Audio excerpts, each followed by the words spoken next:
Hello viewers, আশা করি নিশ্চয়ই ভালো আছেন। আজকে আমরা কথা বলবো পূর্ববর্তী ডায়াবেটিক টপিক নিয়ে। ডায়াবেটিক মূলত তিন ধরনের: টাইপ 1, টাইপ 2 আর হচ্ছে জেস্টেশনাল ডায়াবেটিক বা জিডিএম।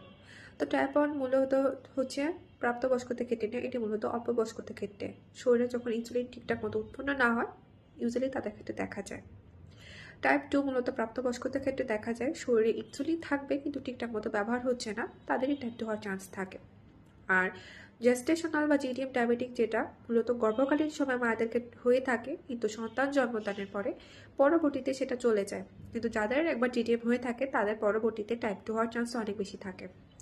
আজকে কয়েকটি লক্ষণ জানবো আমরা, যেমন হচ্ছে অতিরিক্ত ক্ষুধা লাগা, ঘন ঘন পিপাসা লাগা, ঘন ঘন প্রস্রাব হওয়া, ক্লান্ত লাগা, ওজন কমে যাওয়া। যত খাওয়া হোক না কেন ওজন ঠিকই কমে যাবে। সাথে আরও আছে অবসাদগ্রস্ততা থাকবে, ঠিকঠাক মতো ঘুম না হওয়া। আর হচ্ছে যে সাথে থাকবে আরও যদি কোনো ক্ষত হয় বা হচ্ছে আঘাতপ্রাপ্ত হয় সেটা দেরিতে শুকাবে, চোখে ঝাপসা দেখবে। অন্যতম এগুলো হচ্ছে কারণ। আর প্রতিকারে আমরা কি কি করতে পারি যদি একবার ডায়াবেটিক হয়ে যায় আমাদের?